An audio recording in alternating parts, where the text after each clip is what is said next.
Je suis satisfait de la réaction de mes joueurs parce qu'il fallait égaliser et on a eu les ressources mentales pour égaliser. C'est un bon match globalement, de très bonnes équipes qui se tiennent de très près, c'était très serré. Bon, le résultat est à peu près logique.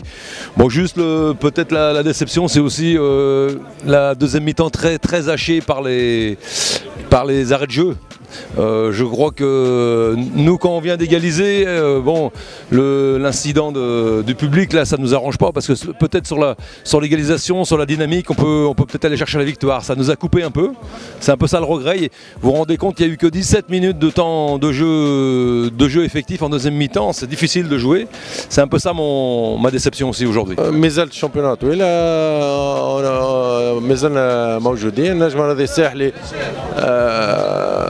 دخلنا باش نربحوا دخلنا باش نعرفوا كيفاش نلعبوا المقابله نتاعنا مالوريزمون مي سي با لا فان دو موند جوهراتنا مقتنعين اللي البطوله مازالت طويله ما صار حتى شيء ماتش نول قعد الترتيب كما هو فما مقابله زادة نتاع عوده فما مقابلات قبل مقابله العوده ان شاء الله تو نرتاحوا شويه وقدر ربي لا باس ان شاء الله. اوتوماتيكمون مادام في بلادنا ونلعبوا قدام جمهورنا اوتوماتيكمون ضيعنا زوز نقاط، ما تنساش تلعب ضد الترجي فريق كبير يعرف كيفاش يلعب.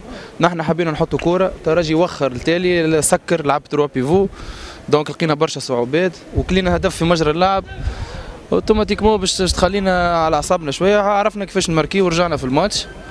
الحمد لله معناها نكملوا على المنوال هذا وان شاء الله نكملوا على المستوى هذا ان شاء الله نلعبوا على اللقب ان شاء الله.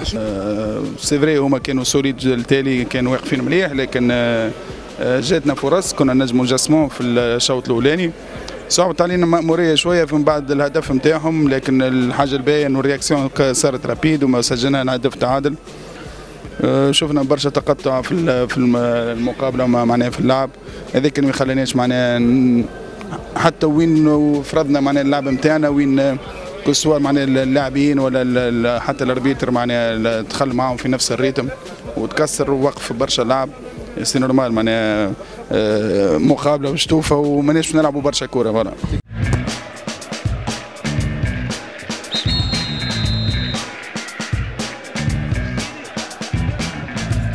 Orange.